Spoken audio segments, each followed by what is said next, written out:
The Dallas Stars kicked off their 4-game homestand with the best possible result, a 5-2 win over the New York Islanders. And on today's episode, we'll talk briefly about that game and talk about the continued resurgence of Jamie Benn and Tyler Seguin. And then we'll look ahead to tonight's matchup, the Colorado Avalanche, the defending Stanley Cup champions, come into town for a date with the Stars. We'll take a look at this Avs team and see what they've been up to as of late. And then later on, talk about the keys to the game and how the Dallas Stars can defeat their bitter division rival. All of this coming up on a Monday edition of Locked On Stars. Your Locked On Stars, your daily podcast on the Dallas Stars. Part of the Locked On Podcast Network. Your team every day.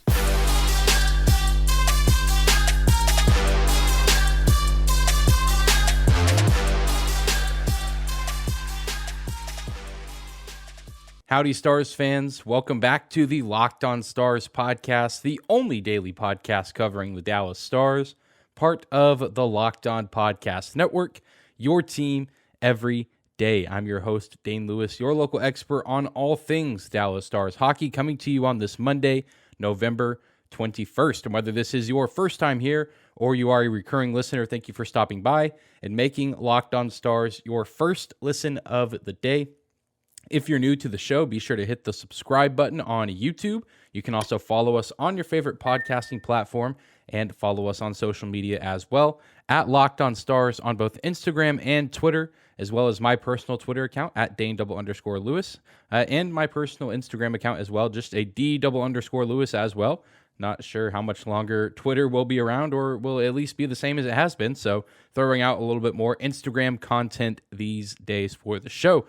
But let's talk about Saturday night's win. The Dallas Stars defeat the visiting New York Islanders by a score of 5-2. The score maybe makes it seem a little bit more like a Stars blowout when it, in fact, was maybe the opposite. This was a back-and-forth game up until the third period when the Stars took over and scored 3 consecutive goals to put the Islanders away. But the Islanders actually drew first blood in this game. Matthew Barzal, the newest paid member, one of the highest paid players of the offseason, he came into this game with 19 points and 0 goals, and then he left this game with 2 goals. So he just makes sense, feels right for some reason that the Stars are the team that allow him to get his goal scoring started this season, but it wasn't enough for this Islanders team. They needed others to contribute, and they could not get those contributions. And overall, this was a fun game, a little bit back and forth in the second period before the Stars finally pulled away in the latter stages of the third. Jake Oettinger had a nice performance, a nice bounce back after a weird instance where he had to come in an emergency in Florida. He saves 27 of 29 shots and also gets his first assist of the season on Yanni Hakanpää's empty net goal. Absolutely outstanding stuff from Jake, getting involved in all aspects of the game on Saturday night with 27 saves and an assist to go with it as well. But the biggest storyline from Saturday night was really the emergence of Jamie Benn and Tyler Seguin and the offense in general, in the absence of Roope Hintz, who warmed up with the team, was out there skating, 30 minutes before puck drop. And then after the Stars leave the ice for warmups, it was announced that he is ruled out for the game with a lower body injury. It kind of took everyone by surprise, myself included, because like I said, he was out there on the ice, seemed like he could potentially skate and was good to go. Although after the game, Pete DeBoer did comment and say that it's a lower body injury. He should be considered day-to-day, but obviously it's nothing too concerning as he was able to skate pregame. They're going to look at things on Sunday. You guys hearing this on Monday, so maybe we have a little bit more news and insight now, but Roope Hintz hopefully not out for too much longer. Although the Stars were able to get this win, you could definitely tell that they needed him, and this is a very different team when number 24 is not out there on the ice. And Denis Gurianov was also out, so Joel Hanley, the defenseman, had to step in and play the left wing position on the fourth line, which made things very interesting for this team. The Stars with 11 forwards and 7 defensemen on the roster on Saturday, which resulted in us seeing some weird and different variations of the line pairings, especially with a line that ended up being formed. Jamie Benn and Tyler Seguin sharing a lot of ice time, which we found out after the game from Coach DeBoer, that it was really just a result of them happening to be on the ice at the same time. during what should have been a change, but the Stars were not able to get a full change in that moment. And then they score the first goal of the game, the Stars do, on that Radek Faksa goal. When's the last time we saw Jamie Benn and Tyler Seguin on the ice at the same time as Radek Faksa? No idea, but it has been a very long time since that has been the case. But after that moment, Pete DeBoer decided to keep those two together, and instead of Radek Faksa, he decided to put them out there with Mason Marchment, which made things very, very interesting. And for one, you look at Seguin and Benn in particular. Seguin reached a big milestone on Saturday night's game as with career point number 700 on the Radek Faksa goal. Then later in the matchup, he got assist number 701 on Jamie Benn's eventual game-winning goal that put the Stars ahead in the third period. Really impressive stuff. Seguin, the first player from the 2010 draft to reach the 700-point milestone, so impressive stuff. Seguin continuing to have a great bounce-back year. I mean, I think he was fine last season, but he, like the captain Jamie Benn, are living up a little bit more to the expectations of Stars ownership and, of course, the Stars fans continuing to play at an incredibly high level. And speaking of that high level, it's not just Seguin, it is also his teammate and maybe current line mate, Jamie Benn, who had his fingerprints all over this game as well. A 3.9, a goal, and an assist, and he is now also 11 points away from 800. A little fun fact there. We'll be keeping an eye on that over the next week or so if Jamie Benn stays on that pace that he's been on the past almost a month now. It's no doubt that he can maybe reach career point number 800, maybe within the next 7 to 10 days. And both guys played a decent amount of the game, like I said, with Mason Marchment. And if you're Pete DeBoer, you have to look at this game and at least consider the possibility of keeping that line together. I mean, all season long, we've been looking for that missing piece to play alongside Tyler Seguin and Mason Marchment. Those two have been very good on that second line, playing behind Hintz, Pavelski, Robertson. And I think once Rope Hintz comes back, you put those three back together. But if you're the coaching staff and if you're Pete DeBoer, I think you at least consider, I'm not saying you have to do it or that it's a certainty that you should do it, but you should at least consider the possibility of keeping those three together, because what we saw in such a small sample size, only 6 minutes and 10 seconds of on ice time together, according to Natural Stat Trick. I mean, what we saw from those guys was dynamite. It was great. And I mean, who knew that maybe the missing piece to that second line was the captain, Jamie Benn. I think there's been times where Denis Gurianov has been on that line and done okay. Mate Blumel has done okay in that line, but he's still young and kind of getting his whereabouts throughout, the first handful of games of his young NHL career. And really the only issue I see with it is you kind of leave some of the younger guys on the roster out to dry, although I do think that guys like Dellandrea and Wyatt Johnston can hold their own. It would just be, different, and I would be curious to see how those guys perform without Jamie Benn on the same line as him, because I think part of the reason they've played so well is because they've been sharing the ice with Jamie Benn. I mean, can you slide Denis Gurianov into one of those winger spots on that third line? I don't know. And I mean, putting Mate Blumel on there also just feels a little bit dangerous with two rookies and Ty Dellandrea, who isn't a rookie, but I mean, may as well be just with the lack of NHL games that he's played. It just feels like a very peculiar situation that, you pull Benn, you maybe get a little bit more production out of that second line, but then maybe the production from the bottom six drops off a little bit because a lot of the production from the bottom six has come from Jamie Benn. Occasionally you'll get some plays or goals from the fourth line from Kiviranta, Glendening or Faksa. But it's just something to consider. And I'm curious to see what the coaching staff does going into tonight's game against the Avalanche. Do they look to keep Jamie Benn with Tyler Seguin on that second line? I think it's, a fun possibility and a good problem to have for this coaching staff, a way to rearrange the lineup and adjust the lineup to maybe get even more production offensively than what we've been getting through the first month of this season. But the point, the moral of the story is that the Stars veterans, Seguin and Benn, are playing like it's 2015 yet again, and they continue to elevate their game, and maybe they can do it even more if they continue to play together. Well, we're going to take a quick break, but when we come back, we will shift our attention from Saturday night's win to Monday night's contest, a rivalry game between the Stars and the Avalanche at the American Airlines Center. More on that after a quick break. Today's episode of Locked On Stars is brought to you by our friends at SimpliSafe. Did you know that over the holidays, property crimes like burglaries and package thefts spike nationally? That's why our friends at SimpliSafe Home Security are offering 50% off their award-winning security system. so that more families can feel safe and secure this holiday season. Order your SimpliSafe system for half off today and enjoy advanced security and greater peace of mind this holiday season. In an emergency, 24/7 professional monitoring agents use Fast Protect technology exclusively from SimpliSafe to capture critical evidence and verify that the threat is real so you can get priority police response. Don't miss your chance to save big on the only security system I would recommend. Get 50% off any new SimpliSafe system at simplisafe.com/LockedOnNHL today. This is their biggest discount of the year, so don't wait. That's simplisafe.com/LockedOnNHL. There's no safe like SimpliSafe. Moving right along on this Monday episode of Locked On Stars, thank you again for making us your first listen of the day. If you're watching on YouTube, be sure to hit that subscribe button. And if you're listening on your favorite podcasting platform, be sure to hit the follow button on there as well. And leave us a 5-star rating or review if you do feel so inclined and like the show. It helps us out a ton and helps us reach a new audience.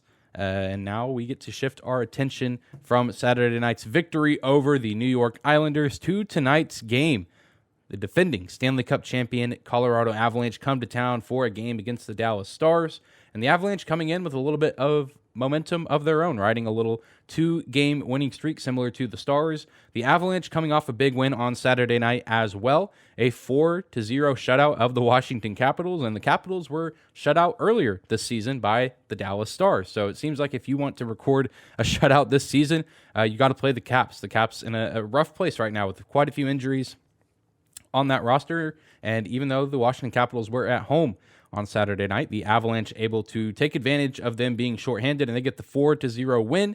And now the Avalanche are tied for second in the Central Division with the Winnipeg Jets at 10-5-1, 3 points behind the Dallas Stars. So this game not necessarily determining the top team in the division, but could still hold some heavy implications for the future, and a game that both teams would desperately like to win. And when you take a look specifically at this Avalanche team, we have not seen them play the Stars in quite some time, but of course they were very relevant up until the very end of the season, winning the Stanley Cup in the summer of 2022 against the Tampa Bay Lightning. And while this team does look slightly different, they have returned many of their key players from last year's Cup run. They did, of course, have a few key departures, guys like Nazem Kadri, who is now in Calgary, and Darcy Kemper on the aforementioned Washington Capitals.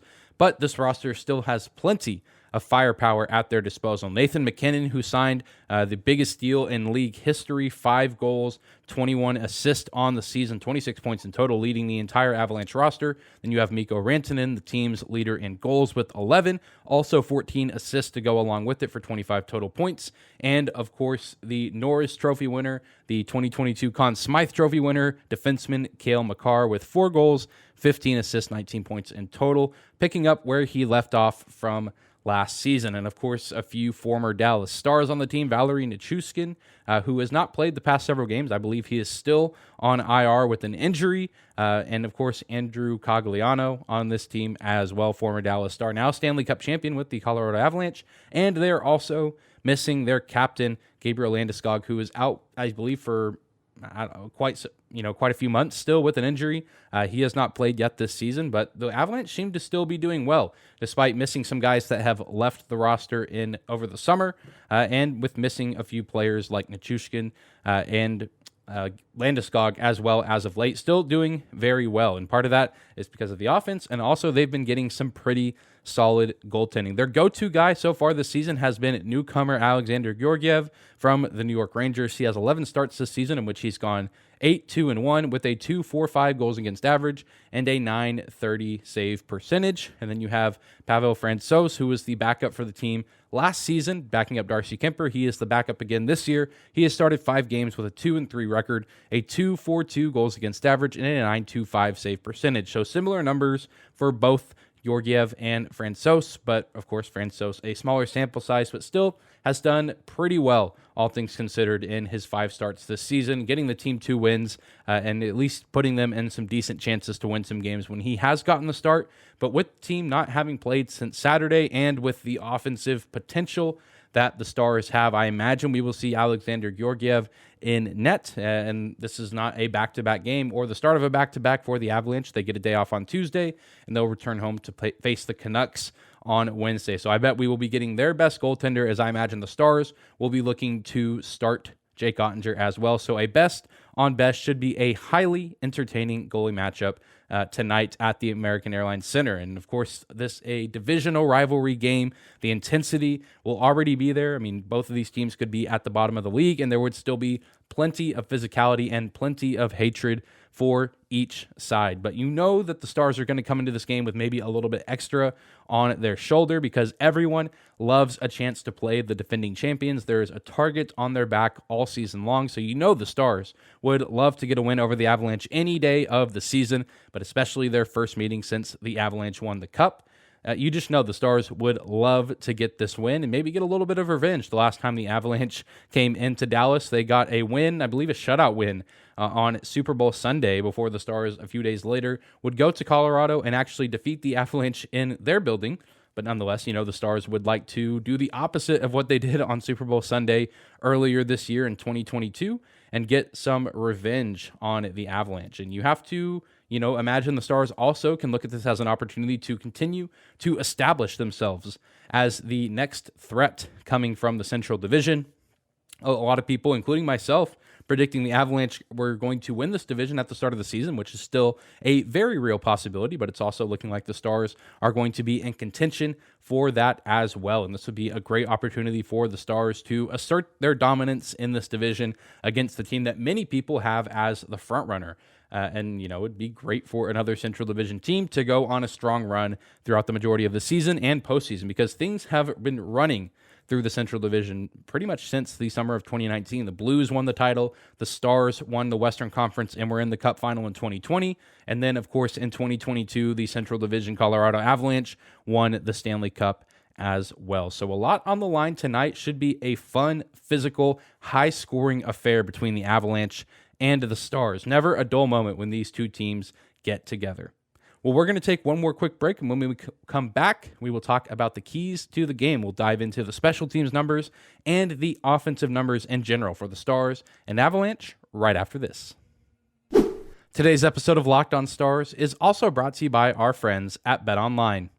BetOnline.net is your number one source for sports betting info, stats, news, and analysis. You can get the latest odds and trends for every professional and amateur league out there, from football to basketball to soccer and esports. They've got it all at betonline.net. And if you love sports podcasts, you can find those as well at BetOnline's website. They are always the fastest and easiest way to get your betting fix, and you can head to the website today or use your mobile device to learn more about the trends and action happening around the sports world. You can bet on Monday Night Football, you can bet on the NHL, NBA, you can bet all of it at BetOnline's website. BetOnline.net is where the game starts.